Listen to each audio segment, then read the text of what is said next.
Doctor Kalam Bharat के पूर्व राष्ट्रपति और एगो महान वैज्ञानिक रहन।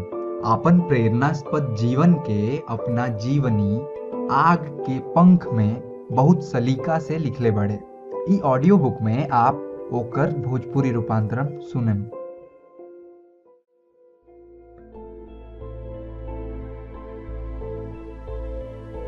हम एगो कुआं हैं हिंदुस्तान के पावन धरती पर। जे लोग दिल में आपन माटी खातिर, आपन परिवार खातिर कुछ कईल चाहत रे और ईश्वर के कृपा सगरो फैलावे के नियत राखेले, ऊ नौजवान सभे हमसे बहुत कुछ सीख सकेले। ई हमार कहानी है जैनुलाब्दीन आ आशी अम्मा के बबुआ के। ऊ लइका के जे अपना भैया जोरे अखबार बेचले रहे। उ विद्यार्थी के जेकरा के सवरले पंडलय मास्टर जी। कहानी एगो शिष्य के जेकर गुरु रहन सुब्रमण्यम अय्यर और अय्यादुरई सोलोमन, जेकरा इंजीनियर के पहचान देले एमजी के मेनन आ प्रोफेसर साराभाई जैसन महानुभाव लोग। कहानी एगो वैज्ञानिक के जे लाख बाधा विपत्ति के बाद भी सफलता हासिल कैलस।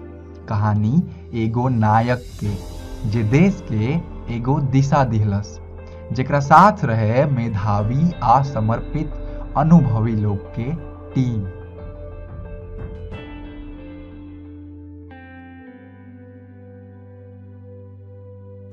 ई कहानी हमरा साथे खत्म हो जाई, काहे कि हमरा पास कुछ बा ना। हम कुछ हासिल नहीं कैले, कुछ बनैनी ना, कुछ अपना नामे कैनी ना। ऐसन हमार नाम लोग के कहनाम है। हमार एह विषय पर दोसर राय बा। हमार कोनो पत्नी और बाल बच्चा नहीं खे। हम यह भी नहीं चाहत कि लोग हमार नाम जपे, हमें पूजे। लेकिन हम ऐसन माने नी कि ई ऑडियो बुक के सुने वाला वो गिना चुना लोग इससे ऊ अनुभव कर पाई, प्रोत्साहन पाई जो सिर्फ जीवन जिए के जज्बा में ही बा। विधि के विधान ही सब कुछ है। हमार परदादा आउल, बाबा पाकीर और पिता जैनुल आब्दीन के वंश हो सकता अब्दुल कलाम के बाद खत्म हो जाई, लेकिन भगवान के कृपा कभी ना खत्म हुई, काहे कि ऊ नश्वर बा। हमार जन्म रामेश्वरम शहर के एगो मध्यवित्त परिवार में भइल रहे। पिताजी जैनुलाब्दीन ना ही ढेर पढ़ल रहन, ना ही अपार धन संपदा के मालिक रहन। ई सब दरिद्रता के बावजूद भी बहुत ज्ञानी रहन, बहुत दयालु रहन। हमार माँ आशी अम्मा के रूप में भगवान उनके आदर्श अर्धांगिनी देले रहन। हम उनकर कएक लइकन में लंबा खूबसूरत जोड़ा के जन्मावल एगो नाटा बदसूरत शकल वाला लइका रही। हम लोग 19वीं सदी के मध्य में बनल आपन पैतृक घर में रहत रही। रामेश्वरम के मस्जिद गली में अच्छा खासा पक्का और बड़ा घर रहे।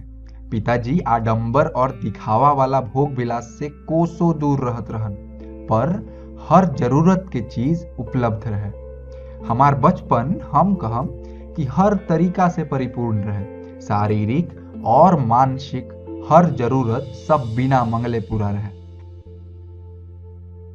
हिंदू धर्म के पवित्र तीर्थ विख्यात रामेश्वरम शिव मंदिर हमार घर से 10 मिनट के पैदल दूरी पर रहे। हमनी के इलाका में ज्यादातर मुसलमान परिवार रहे, पर कुछ एक हिंदू परिवार भी रहे जो आपन मुसलमान पड़ोसी के साथे सौहार्द से रहत रहे। हर शाम पिताजी हमें इलाका के एगो पुराना मस्जिद में प्रार्थना खातिर ले जाइल करी हैं। रामेश्वरम मंदिर के मुख्य पुरोहित पाक्षी लक्ष्मण शास्त्री पिताजी के घनिष्ठ मित्र रहन। हमरा आज भी याद बा कि कैसे दू धर्म के लोग आपन आपन वेशभूषा में धर्म के विभिन्न सवाल पर शास्त्रार्थ करत रहे लोग। पिताजी के पास जटिल से जटिल धर्म के सवाल के उत्तर सादा साफ सुथरा तमिल भाषा में व्यक्त करे के क्षमता रहे। हम जब थोड़ा बड़ा हो गए रही तो एक दिन हमें बोले कि जब मुसीबत आवे तो हाय तौबा मचाए के बजाय ओकर कारण खोजे के कोशिश करिह कलाम। परेशानी हमेशा आत्मनिरीक्षण के एगो मौका लेके आवेले। हम आजीवन अपना विज्ञान और टेक्नोलॉजी के कार्य में अपन पिताजी के देखावल रास्ता के अनुसरण करे के कोशिश कैले बनी। हमार दृढ़ विश्वास बा कि हम सबों से ऊपर एगो शक्ति बा जे हमनी के दरिद्रता, परेशानी, असमंजस और सेटबैक्स से बाहर निकालेले और अपन असल औचित्य से रूबरू करावेले। हम कुछ 6 बरिस के होखम जब पिताजी एगो लकड़ी के नाव बनैले, जेकरा में उ तीर्थ यात्री लोग के रामेश्वरम से धनुषकोडी ले जा सकस, ले जास आ ले आवस। समुद्र के तट पर लकड़ी बिछा के नाव बनावे के काम पिताजी करस। एह काम में उनके मदद करस हमनी के रिश्तेदार अहमद जलालुद्दीन, बाद में जिनकर बियाह हमार दीदी जोहरा से भइल। जलालुद्दीन हमरा से 15 साल बड़ा रहन। बावजूद एके हमनी के दोस्ती जम गई। हम दोनों जन हर शाम लंबा सैर पर जाइम जा, मस्जिद गली से होते होते शिव मंदिर जाइम जा आ ओइजा चारों तरफ मंदिर के परिक्रमा करम जा और अलगे आनंद पाइम जा। जलालुद्दीन के घर के हालात के चलते ढेर पढ़ाई लिखाई ना कैले रहन, लेकिन ओह जमाना में हमार जानकारी से ओह पूरा इलाका में खाली उन्हीं के अंग्रेजी पढ़े आ लिखे आवत रहे।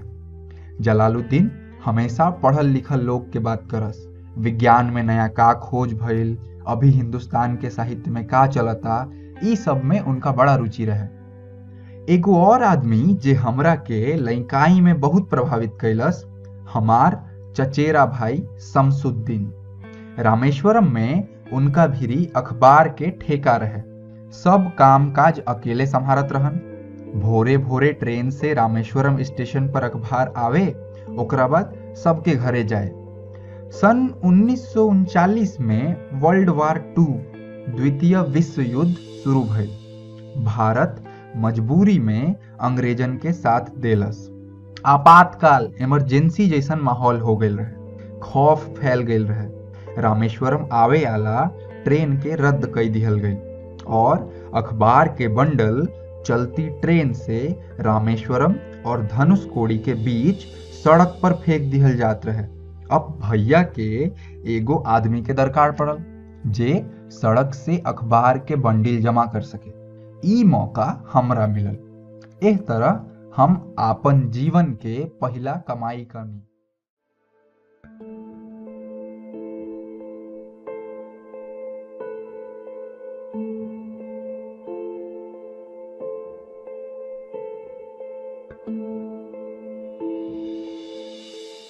हर लड़का जे जन्म लेबेला ऊ कुछ सामाजिक आ आर्थिक हालात से प्रभावित होला, कुछ जज्बाती गुण विरासत में भी मिलेला और यही सब मिला के ऊ लइका के व्यक्तित्व के निर्माण करेला।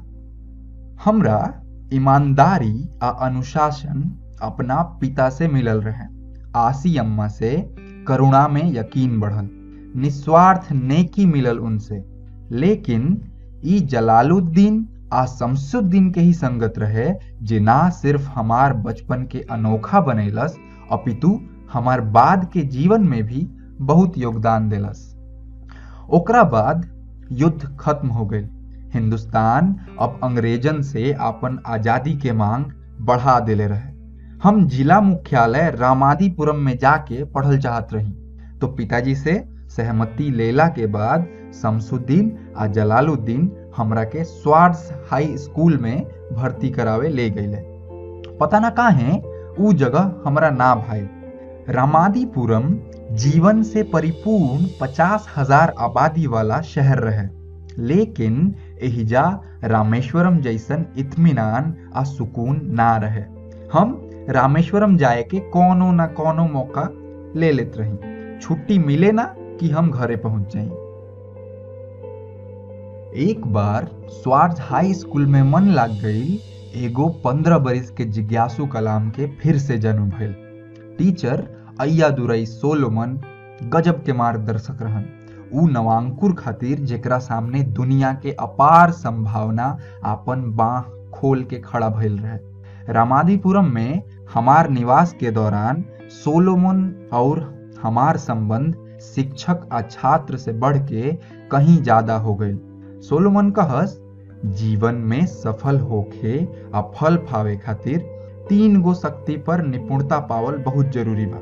इच्छा, श्रद्धा और उम्मीद। और इससे पहले कि कोनो चीज हो जाए तोहरा पूरा दिल से ओके चाहे के होई, और चाह ऐसन कि मन में यकीन हो जाए कि ई चीज तो होबे करी। आ एह बात के साक्ष्य हमरा जीवन से ही ले ली। आसमान के अनन्यता आ चिरैन के उड़ान हमके बचपन से मोहित करत रहे। हम बगुला आ तीतर के उड़ान भरत देखम और हमरो मन आसमान में उड़े के करे। और रामेश्वरम से हम पहला व्यक्ति होखम जे आसमान में उड़ान भरलस।